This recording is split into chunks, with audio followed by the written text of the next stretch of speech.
আসসালামু আলাইকুম। আজকে আপনাদের সাথে শেয়ার করব উটের মাংসের রেসিপি। প্রায় ৩ কেজির মতো উটের মাংস ছোট, ছোট করে কেটে ধুয়ে নিয়েছি।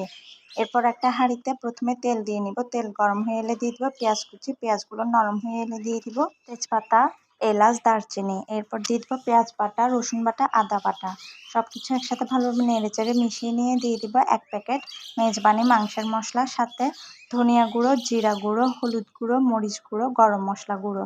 সবকিছু একসাথে ভালোভাবে কিছুক্ষণ পানি দিয়ে কষিয়ে এরপর দিয়ে দিব উটের মাংসগুলো কিছুক্ষণ কষানোর পর দিয়ে দেবো পেঁয়াজ কুচি, টমেটো কুচি, সাথে লবণ। সবকিছু আরও কিছুক্ষণ ভালোভাবে নেড়েচেড়ে কষিয়ে নেব। এই মাংসটা সিদ্ধ হতে অনেক সময় লাগে, তাই এখানে একটু টেস্টিং সল্ট ও টক দই অ্যাড করে দিয়েছি। এরপর আরও কিছুক্ষণ কষিয়ে নিয়েছি। এখানে কোনো পানি অ্যাড করিনি, পানিগুলো বের হয়েছে যেগুলো দিয়ে মাংস কষিয়ে নিয়েছি। এরপর অনেকগুলো গরম পানি অ্যাড করে পুরো মাংসটাই রান্না করে নিয়েছি।